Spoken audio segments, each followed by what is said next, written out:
Hi hello నమస్తే welcome to our channel. నేను మీ చార్మి.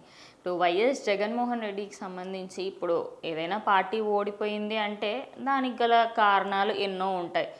మళ్ళీ మనం అదే రిపీట్ చేయకుండా ఉంటాం. కానీ ప్రజెంట్ వైఎస్ జగన్మోహన్ రెడ్డి గురించి ఒకటైతే బయటకు వచ్చింది, అబ్బా జగన్లో మార్పు ఇంకా ఎప్పటికీ రాదు అని.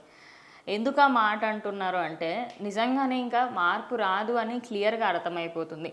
ఇప్పటికీ కూడా ఆయన ఓడిపోయినందుకు ఏదైతే 11 సీట్లు వచ్చాయో అది ఎందుకు వచ్చాయి ఏంటి, మరీ ఇంత దీనంగా నేను ఏం తప్పు చేశాను, ఎక్కడెక్కడ తప్పులైనాయి ఇవన్నీ చూసుకోకుండా మళ్ళీ జనాల్లోకి వెళ్ళి నేను ఇప్పటికీ గెలుచుంటే నేను అమ్మఒడి ఇచ్చేటోడిని, నేను ఇప్పటికీ గెలుచుంటే రైతు బంధు ఇస్తుండే అనే ఇవే మాటలు మాట్లాడుతున్నాడు తప్పించి నన్ను గెలిపించి ట్రై చేసి చూడండి, ఇప్పుడు నెక్స్ట్ వచ్చే ఎమ్మెల్సీకి సంబంధించి మా వాళ్ళని గెలిపించండి అని చెప్పేసి చెప్పకుండా నేను వచ్చుంటే మీకు అన్ని ఇచ్చేవాడిని, నన్ను గెలిపించాల్సింది అని రిపీట్ మోడ్లో ఒక రేడియో నడుస్తున్నట్టుగా అదే మాటల్ని రిపీట్ చేయడంతో ఇప్పుడు జనాలలో కూడా ఈయనకి ఇంకా మార్పు రాదా, ఆయన అమ్మఒడి ఇవ్వడం వల్ల దానివల్లనే ఎక్కడెక్కడైతే సంక్షేమ పథకాలు ఇవన్నీ ఇచ్చుకుంటూ అటు అభివృద్ధి చేయకపోవడం వల్లనే కదా మీరు అక్కడి నుంచి వెళ్ళిపోయారు, మరి ఇంకా కంటిన్యూస్గా నేను అవే చేస్తాను మళ్ళీ అంటే ఏమన్నా పాయింట్ ఉందా అని చెప్పేసి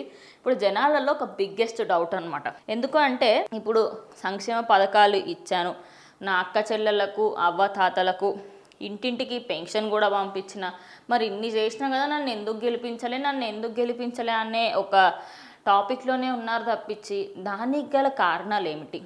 సరే ఏదో ఒక దగ్గర నేను తప్పు చేసి ఉంటా, నన్ను తప్పు చేసినందుకు క్షమించండి అంటూ ప్రజల దగ్గరికి వెళ్ళి కనీసం మాట్లాడడానికి వెళ్ళినప్పుడు కూడా లేదు, నేను ఏం చేయలేదు, నేను అన్నీ చేసినా కూడా మీరు ఏమీ ఇవ్వలేదు అనే విధంగా అయితే ఉంది.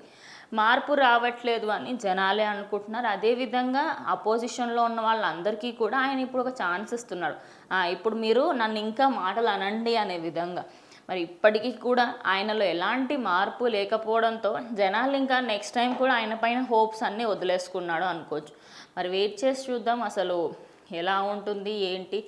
ఏపీలో మరి ఎమ్మెల్సీ ఎలక్షన్స్కి సంబంధించి ఇంకొద్ది రోజులలో మనకి దానికి సంబంధించిన వార్తలు అనేటివి తెలుస్తూ వస్తాయి. మరి వెయిట్ చేసి చూద్దాం అసలు ఏం జరుగుతుంది ఏంటి అనేది. మరి జనాలు అటు ఆల్రెడీ ఆయనకు ఒక రిజల్ట్ చెప్పినప్పటికీ కూడా ఆయన ఎక్కువగా ఇంకా వాళ్ళపైన ఎక్స్పెక్టేషన్స్ పెట్టుకుంటూ ఉండడము, చేసిన తప్పునే మళ్ళీ రిపీట్ చేస్తూ ఉండడం చేస్తున్నారు. మరి ఈయన వ్యవహారం పైన మీ అభిప్రాయం ఏంటో కమెంట్ చేయండి.